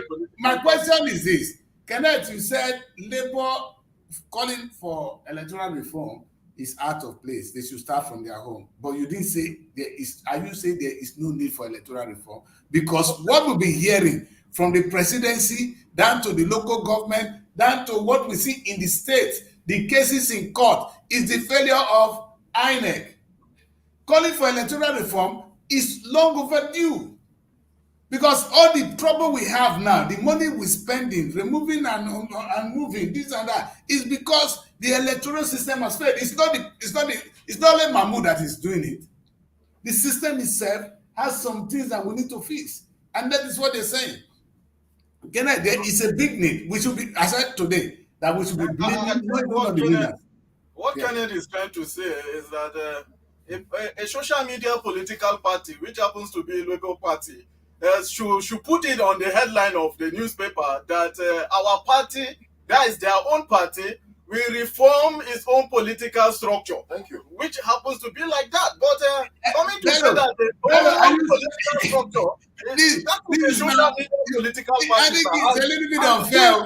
That has to come back to what Obasanjo said, that we need to the Western democratic system has failed. Imagine what is coming from a man who has bastardized the political structure in his party when he happens to be the president. And so it's obvious. You said the party who is supposed to reform his own political party structure first is advising. That is what we are talking about, special advisors. You are advising what you cannot even do within your own house. It's so bad about it, sir. You should tell us that you want to reform your own political party by improving. That reformation has to do with improvement on the system. You have to get your structure down to the local government level. And they're telling us that it's high time. Who are you advising? Who will listen to you when they know that your own party is divided? Imagine that the Labour Party has divided house, which happens that the Apapa faction is there and the Abures faction is there. And if not because of recently, maybe after losing the election, and probably the Supreme Court have to clear their doubts that is the Abube. Apapa is automatically seeing himself as the national chairman of the Labour Party. Why didn't they reform themselves there? Their presidential candidate, who happens to be the so-called Peter Obi that some of us are clamoring about. Peter Obi, who happens to be the national leader of the party, should have reformed his house first. Bring them together. Why are they bringing it? You can't put your house into order. You're advising people outside there to put their whole house into order. It is not done now. That decree is not done anywhere. So if it's coming, it should come from the neutral citizen of the country, not from people who are having issues with their own house at their own at this thing. So it's not done. As for me, I think I will buy it this time. Maybe this is the first time I will listen to Kenneth. You're highly welcome to the APC, sir. I think today, Bello, I think today you've been more of the side of Kenneth, and I've been hearing. No. I'm neutral person. Don't be surprised. Thank you from Kenneth. You're all welcome to the APC. You're not serious, Kenneth. I don't have a political party, I've been hearing. but I don't support the social media Bello political says party. today. I don't understand what's going on between you and Bello. I don't know how much you've given to Bello, but I'm going to see after the show. Anyway, It's raw facts. You know that truth will always overcome. Anyway, we'll move quickly now to the next newspaper we have, and that would be, the sports. And these are some of the stories we have coming from the sports this morning. We have here as the main headline, Ants going nowhere.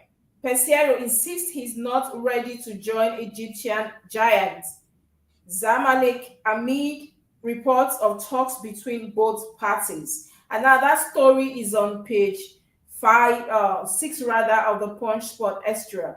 As well, we'll have a story here that says South African coach laments poor Rwanda pitch. That story is on page 3 of the Punch Sport Extra. As well, we'll have a story here that says Zimbabwe coach brags after Eagles draw. That story is on page 6 of the Punch Sport Extra. We also have a story here that says Campbell wants Arsenal to sign Osimhen, and that story is on page 7 of the Punch Sport Extra.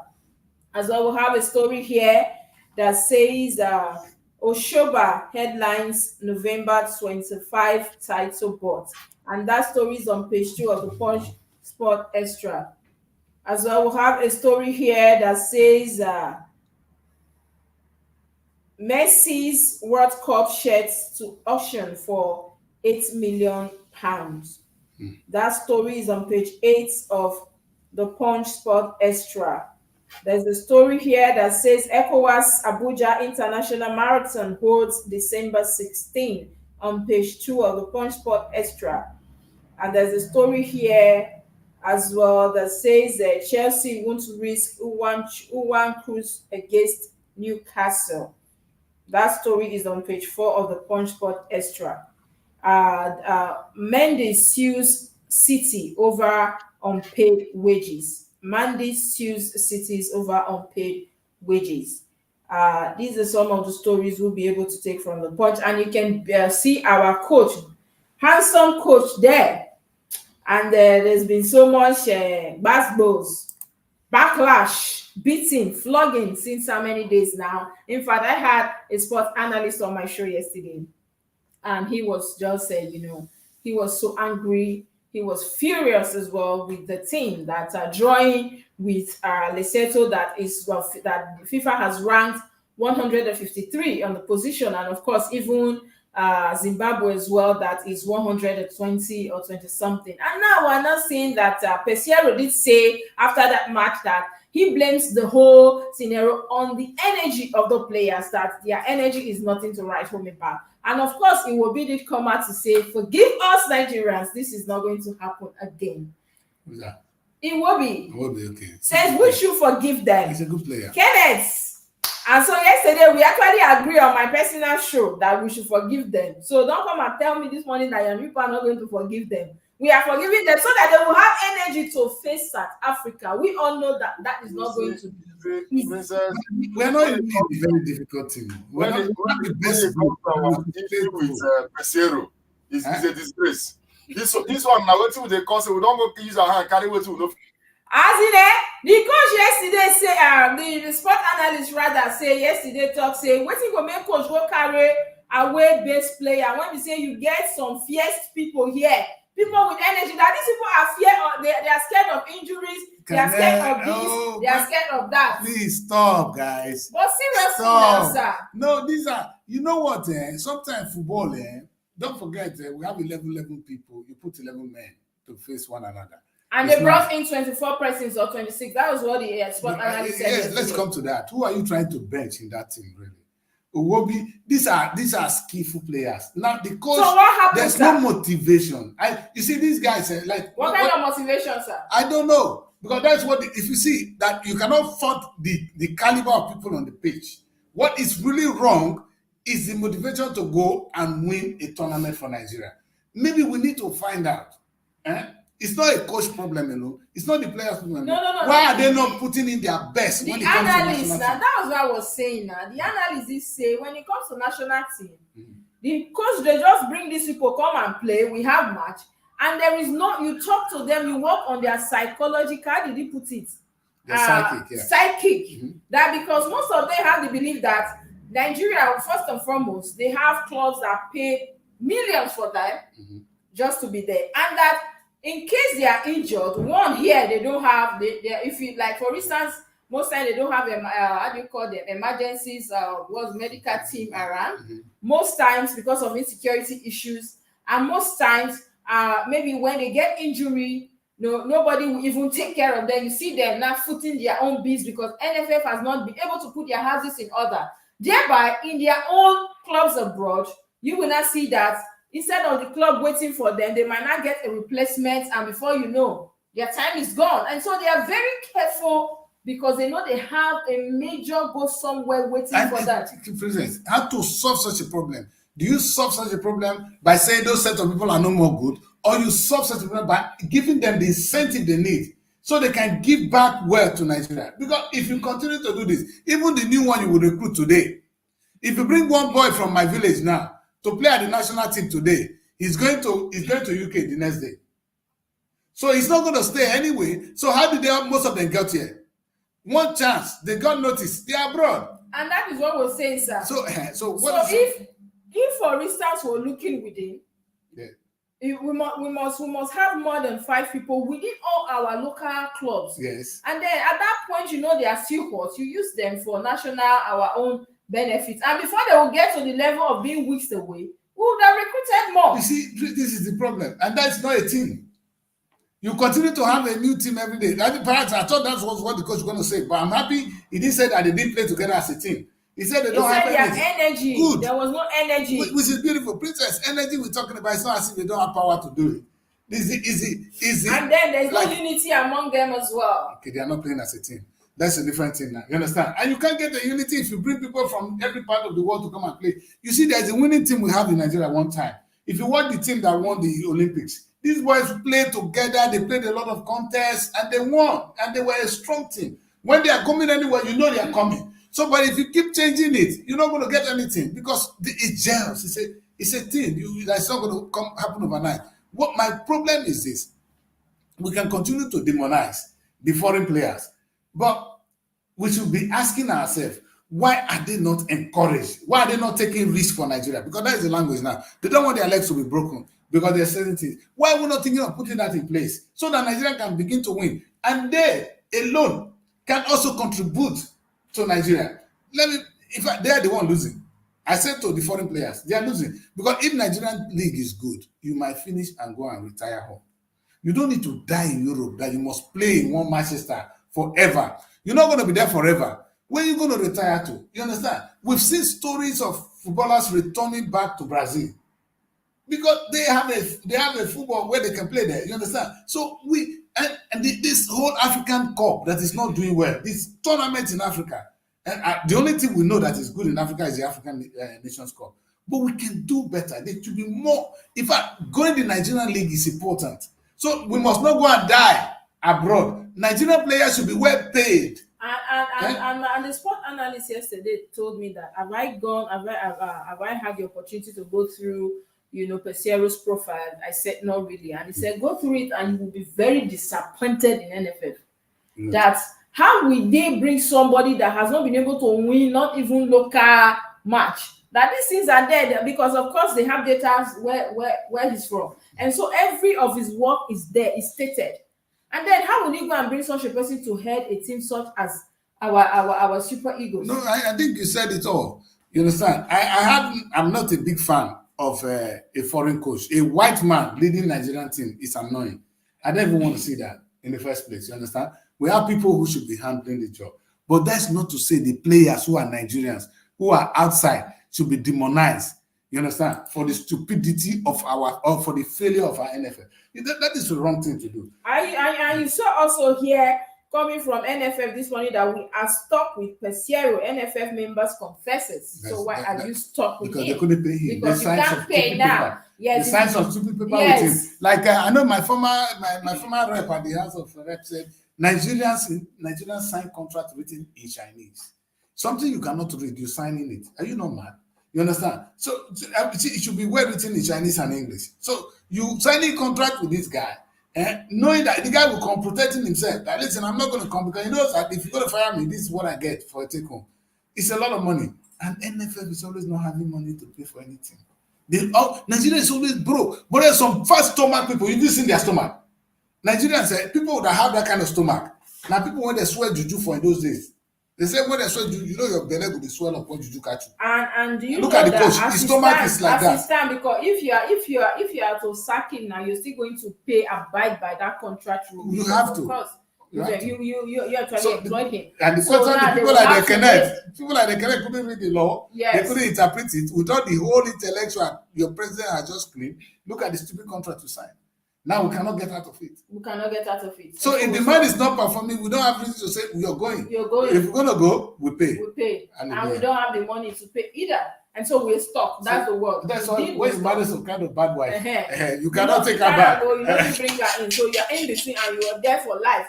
And look at this story from here on Peshis that says Zimbabwe coach brags after Eagles draw. And that is because when a team such as Asuma Zimbabwe come to have a draw with Super Eagles, and it's like it's a victory to them. You can see the victory in their country that we did it. The Super Eagles, now we're rubbing shoulders with them. Mm-hmm. And my fear here, I'm just worried that Kenneth, they are having issues there. If not, my fear is I wanted to ask Kenneth, what are we to expect? Like what I did ask my guest yesterday. We are facing South Africa next, and if we have been, according to Pesero, no energy for Lesotho and of course Zimbabwe, what will happen with South Africa? We all know South Africans. They are aggressive. No, the truth is Nigeria will beat any team any day if the excitement is in the players. So we should be asking ourselves, like Wobi correctly said, and we should be talking to the players. We should be challenging them that this is your opportunity. You might think it's Nigerian opportunity, but this is your time. You know, so at the end of the day, you are representing a country of 200 million people. You should be proud and do it well. And you have some few time to represent us, and you're going to be old and you're going to get out. People have been there before. In your time, this is your record, and it's not good for you. So they need to, you see, there's a way you talk to somebody. The people will be encouraged to give their best. You understand? It's not only the money.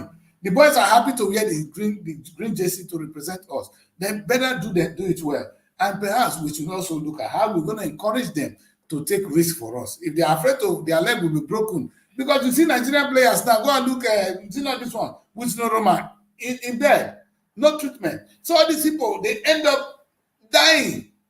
I don't know what happened to the first person that scored the goal for us, Rashidi Yekini. He died like a rat. You understand? These kind of things, it's wrong. Nigeria must find a way to create that security. In fact, if not financial security, at least health, little things, accommodation. These people cannot be, some of them, someone that played for Nigerian team, you see some of them in place, they become bus drivers or doing one thing. There's one of them. One of our players now decide to rescue him. So that kind of thing, that welfare, because your career as a footballer has a short span. So, and if you don't use it well, you're off. A problem. So, and so these boys are afraid, and they have the right to do so. You understand? So we should at least get them back. You understand? Protect them so that they can take risk for us.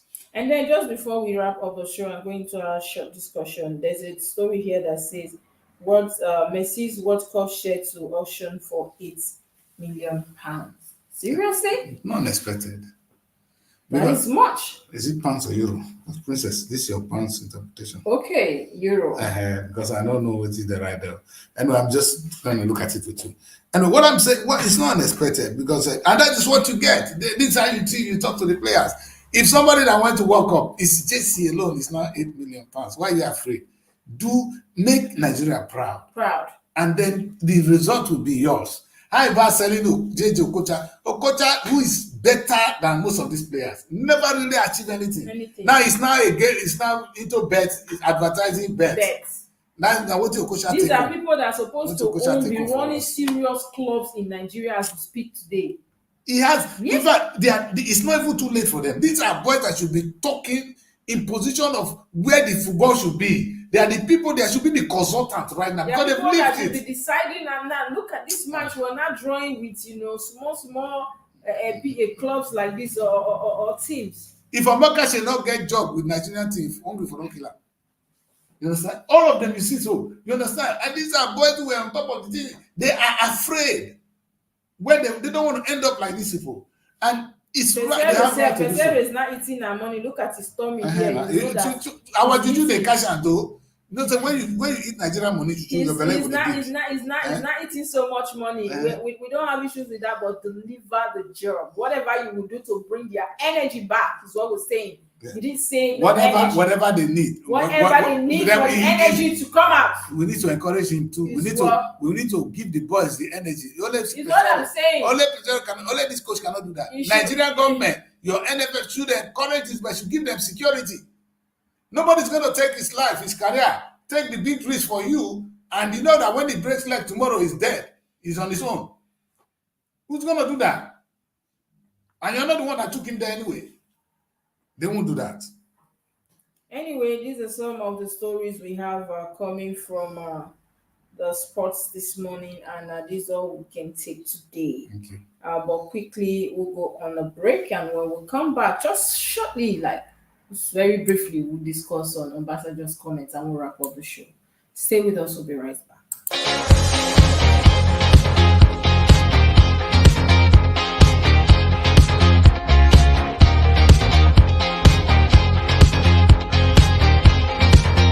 Are you a filmmaker in Abuja and its environ? Do you need a place for your music video, or you need a venue for your conference and even an editing suite for your post-production? Look no further. Our beautiful turret in Lokugoma has it all. We have a whole floor that consists of 3-angle lounge, a beautiful dining area, a large kitchen, a conference area that can comfortably accommodate 60 persons, and 5-bedroom adaptable for all kind of shoots. The good news is all is available at affordable price. And you know what?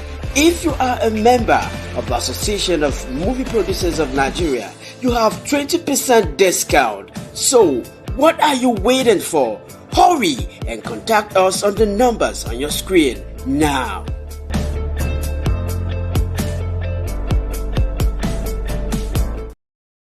Hello, welcome back from that quick break. This is Wake Up Nigeria. Of course, we're just rounded up with the review segment. And now let's look critically at what Ambassador did say.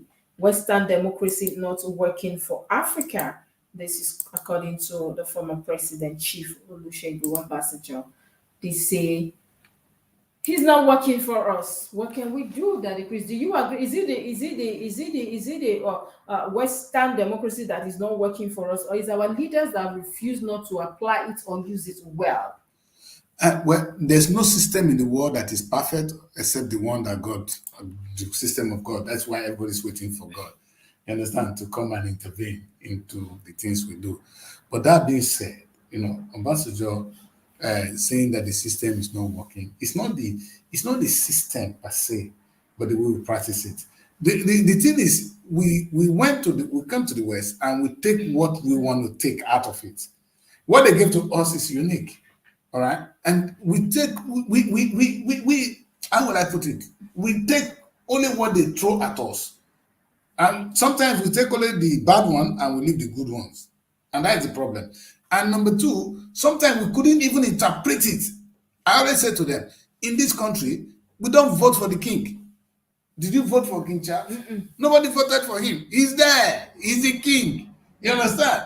If I go to the House of Lords, which is like our Senate, we don't vote for them. They are appointed. They are there. Hey, the only house we vote for in this country is the House of Commons. And that is the biggest democracy in the world. See, sometimes, you understand, they do that to have consistency. You understand? There's no dragging or who is this, who is that, who is that, and it's working for them. America is completely different. Still the same democracy. We copy the American style, but America is now heavily ruled by constitution and rule of law. Here is highly guided. The system they have here is guided by custom and tradition. Now, custom and tradition will not work for us because we are divided, different nations that come together. So that's why I support the American system. But it is guided by constitution and strong rule of law, meaning nobody is above the law. Unfortunately, Nigeria is not practicing it. It's not the system that is wrong. The laws are there. The constitution of Nigeria is settled. We refuse to allow the supremacy of the law to reign over the land.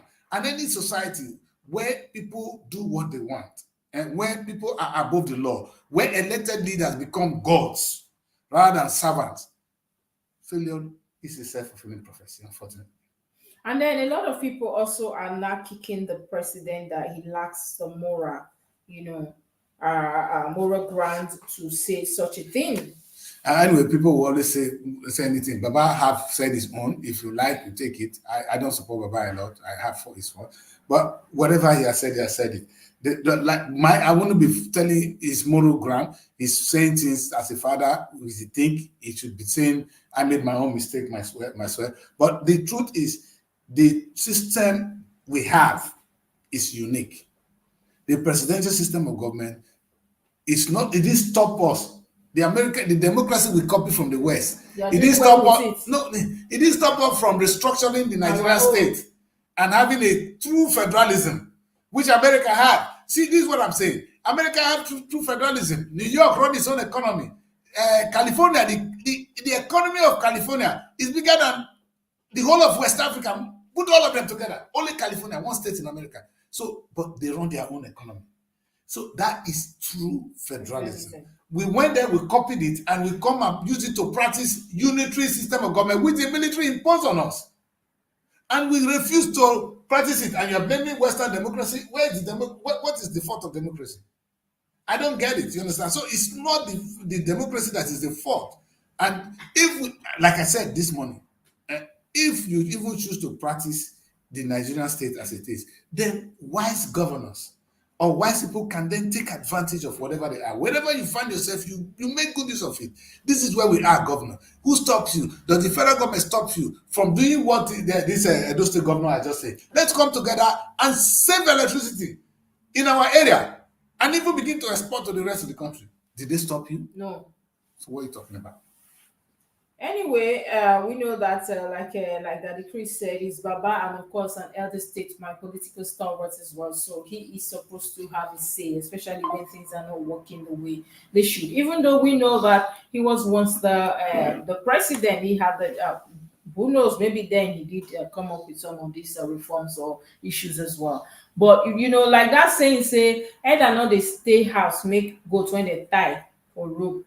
Born for inside the rope. So he is there, he's watching. These are the things we need for our economy, for our political, our democracy as well. When they speak, the government will not be, somebody speaking. Yes. We cannot all go to sleep. I'm happy, Baba, you made the headlines today. These are the things we're saying. We want Goodluck Jonathan to make statement. Goodluck can be sleeping. We want Goodluck to make statement. Buhari to make statement. You are there as statement. No, Buhari made a statement yesterday saying, I do not miss presidency. Is that what he has to tell us after 8 years? Yes. It's a shame. After using our money you would have been dead. It's our money that they use to rechange all your organs, and today you have your mouth to say you don't miss us. Yes. How can you miss us? He doesn't miss us. Now go now, come see the money whether we'll carry you there again. That was what he said yesterday. They miss us at all. We are on our own. Yes, and of course, you think coming into power is easy until you're here, and then you realize that I don't miss presidency much. That is according to the president yesterday. And today we're not seeing the ex-president Olusegun saying, Western democracy is not good for us African. We should change, we should reform, we should do whatever, but let's move away from that. Anyway, I don't know that. I don't think that's why we have the problem. We just have bad leaders because it's actually working for them here. They carry people along. But we know that there are other leaders as well in Africa that actually came up with this call. We have the likes of Professor Lumumba and even George Aite of Ghana, and then that is Professor Lumumba, and of course he has been making this call, and we have George Aite also. They have been making these calls over the years that he made the call during his time, and now we have Lumumba always coming to speak on daily basis why we should that we are in change. But let me defend Lumumba. Lumumba will never say that the system we're practicing is bad for Africa. It's the way we practice it. You understand? See, he talks about the rigging of election. He said even when some village fools become leaders, even when we know they are village fools, they go to church, they become this. He asked the Nigerian House, are you people honorable or horrible? You understand? We have horrible people who call themselves honorable. Is that the fault of the system? That is not the fault of the system. It's the fault of, like I said, our leaders, individuals, greedy politicians, selfish politicians, and corrupt leaders. Not even the system or the way at which we do it. Look at Christianity today. Look at the way some of the pastors they've exactly. Can you go to Christianity? It's different here. See, and so when you take it home, they're using it for something else, and then you're going to blame Christianity. Thank you. And you're going to blame the Bible for that. The Bible, he said, Prophet Lumumba said, the Bible. If we live by the Bible, if we can live by 10% of what the Bible says, the world is a better place. It's peaceful. There will be no war in Israel now. Today. You understand? There will be no confusion in Nigeria. There will be no greed. But we don't. You know what we do? We take it, we use it to collect money from one another.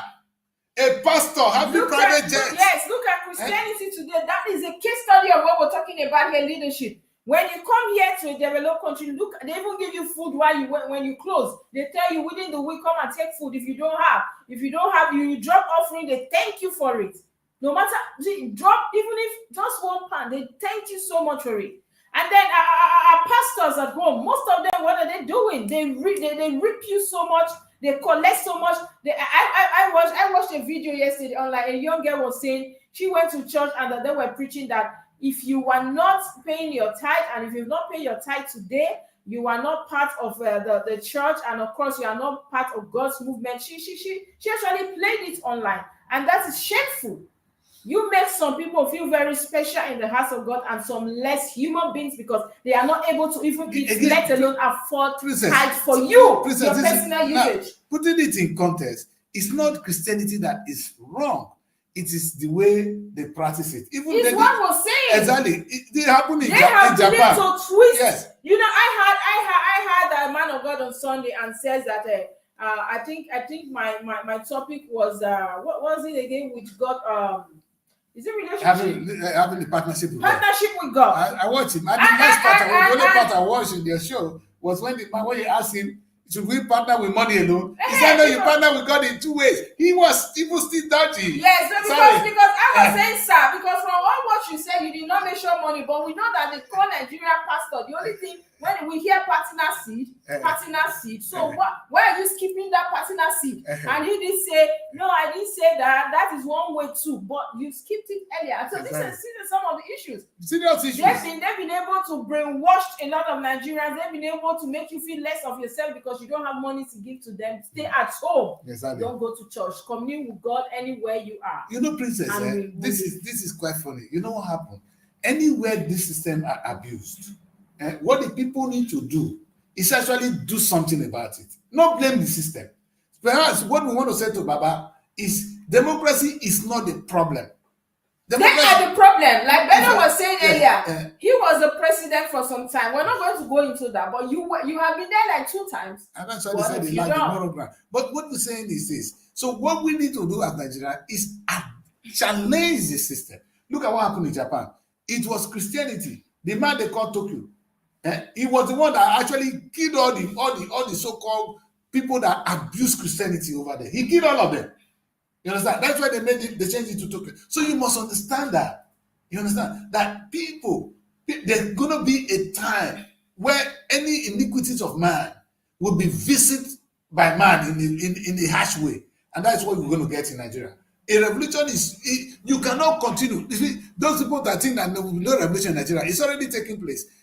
But we play, it doesn't get to that one, the barbaric one. Because when people are hungry, you give a policeman that is hungry, gone. You pay him 80,000 naira. He cannot even afford accommodation, but he has a gun.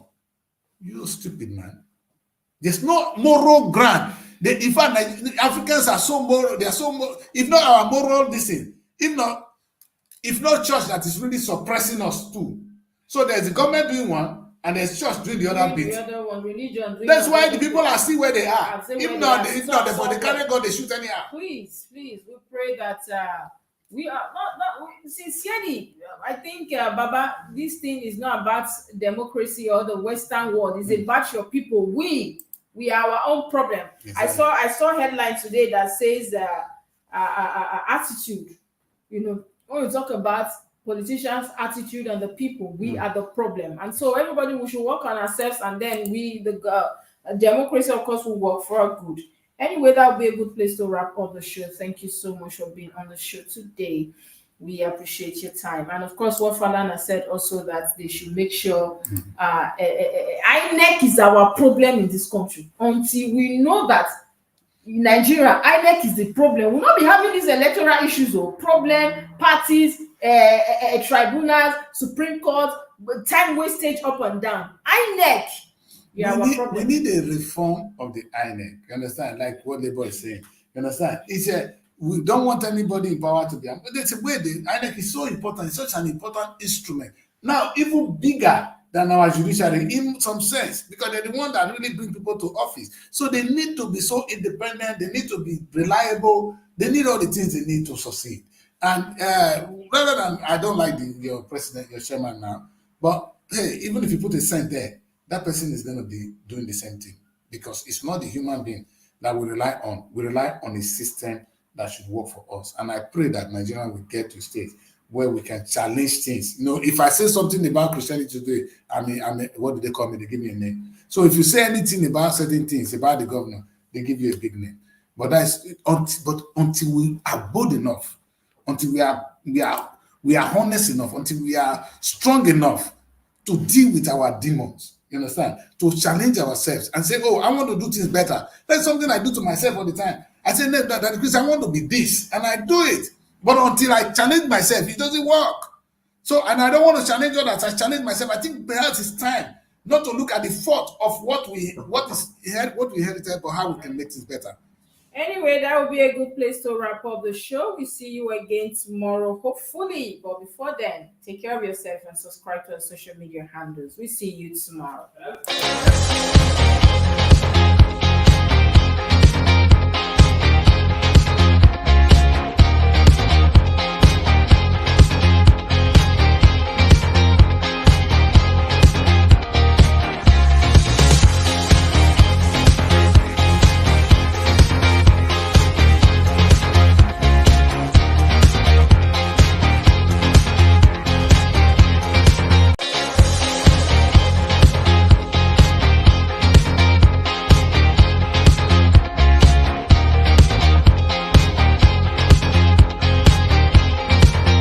Are you a filmmaker in Abuja and its environ?